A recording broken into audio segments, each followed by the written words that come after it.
அமெரிக்காவில் ஒரு வீடோ அப்பார்ட்மெண்ட்டோ ரெண்ட்டுக்கு பார்க்க போனீங்கன்னா நமக்கு வந்து மாடல் ஹவுஸ் தான் காமிப்பாங்க. ஸோ மாடல் ஹவுஸில் பார்த்தீங்கன்னா ஃபுல்லி ஃபர்னிஷ்டாக இருக்கும்.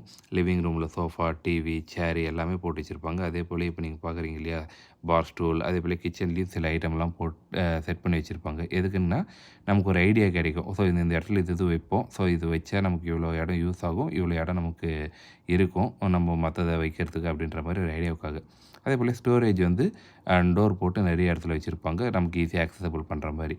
அதே போல் ரெஸ்ட் ரூம்லலாம் பார்த்தீங்கன்னா ஒரு ஃபுல் சைஸ் டப் ஒன்று மோஸ்ட்லி வந்துடும். இங்கே டப்புன்றது வெரி காமன் திங்.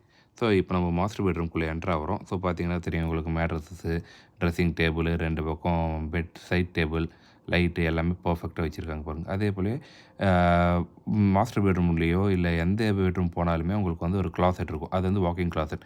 ஸோ இப்போ நீங்கள் பார்த்தீங்கன்னா அது வாக்கிங் கிளாஸில் ஹேங்கர்லாம் போட்டு வச்சுருந்தாங்க. ஸோ தட் அது எப்படி ப்ரெசன்டேஷன் பண்ணுறாங்க அப்படின்றது நமக்கு ஒரு ஐடியா கிடைக்கிறதுக்காக. ஸோ இப்போ நம்ம செகண்டரி பெட்ரூம் போகிறோம். ஸோ அதை நம்ம ஆஃபீஸ் ரூமாகவும் யூஸ் பண்ணிக்கலான்றதுக்கு ஒரு மாடலுக்காக வச்சுருக்காங்க. அண்ட் தென் இதுலேயும் வந்து பார்த்திங்கன்னா ஒரு வாக்கிங் கிளாசெட் இருக்கும். ஸோ கிளாசெட்டுன்றது நம்ம பீரோலாம் யூஸ் பண்ணாமல், ட்ரெஸ்ஸிங் டேபிள்லாம் யூஸ் பண்ணாமல் கிளாசெட்டில் தான் இங்கே துணியெல்லாம் வைப்பாங்க. வீடியோ பிடிச்சிருந்தால் லைக் பண்ணுங்கள், ஷேர் பண்ணுங்கள், சப்ஸ்கிரைப் பண்ணுங்கள். தேங்க்யூ.